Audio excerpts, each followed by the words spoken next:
AP Congress పార్టీలో YS Sharmila చేరుతుంది అనే సమాచారం తమకు ఉందని ఏపీసీసీ అధ్యక్షుడు గిడుగు రుద్రరాజు తెలిపారు. ఆమెతో పాటు పార్టీలో చేరే వారి వివరాలు త్వరలో తెలుస్తాయన్న ఆయన మిగతా పార్టీల నేతలు కూడా తమతో టచ్లో ఉన్నారని వెల్లడించారు. పార్టీలో చేరికలపై ఢిల్లీ అధిష్టానం నిర్ణయం తీసుకుంటుందన్న రుద్రరాజు షర్మిల పార్టీలోకి వచ్చి కాంగ్రెస్ కోసం పనిచేస్తే బాగానే ఉంటుందని ఆశాభావం వ్యక్తం చేశారు. మాజీ ముఖ్యమంత్రి కిరణ్ కుమార్ రెడ్డి కాంగ్రెస్ చేరికపై తనకు సమాచారం లేదని, ఆయన వచ్చినా ఆహ్వానిస్తామని చెప్పారు ఏపీసీసీ చీఫ్.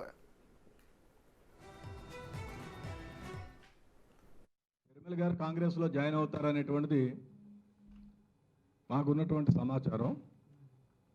సో డెఫినెట్గా కాంగ్రెస్ పార్టీ భావజాలం మా జాతీయ అధ్యక్షులు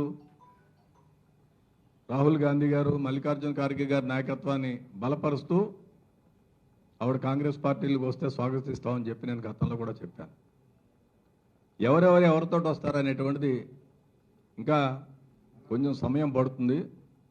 నేను మీకు గతంలో కూడా చెప్పాను, నాతో కూడా చాలామంది గౌరవ శాసనసభ్యులు కానీ, మాజీ శాసనసభ్యులు కానీ, ఈవెన్ శాసన మండలి సభ్యులు కానీ టచ్లో ఉన్నారు. యాజ్ అండ్ వెన్ అది హైకమాండ్ పార్టీ తీసుకునేటువంటి నిర్ణయం ఎవరెవరిని ఏ సందర్భాల్లో చేర్చుకోవాలనేటువంటి దాని మీద ఢిల్లీలో ఒక గ్రూప్ ఆఫ్ సీనియర్ పీపుల్ దాని మీద వర్కౌట్ చేస్తున్నారు. దాన్ని బట్టి ఏదైనా ఉంటే మీకు నేను చెప్పి తెలియజేస్తాను.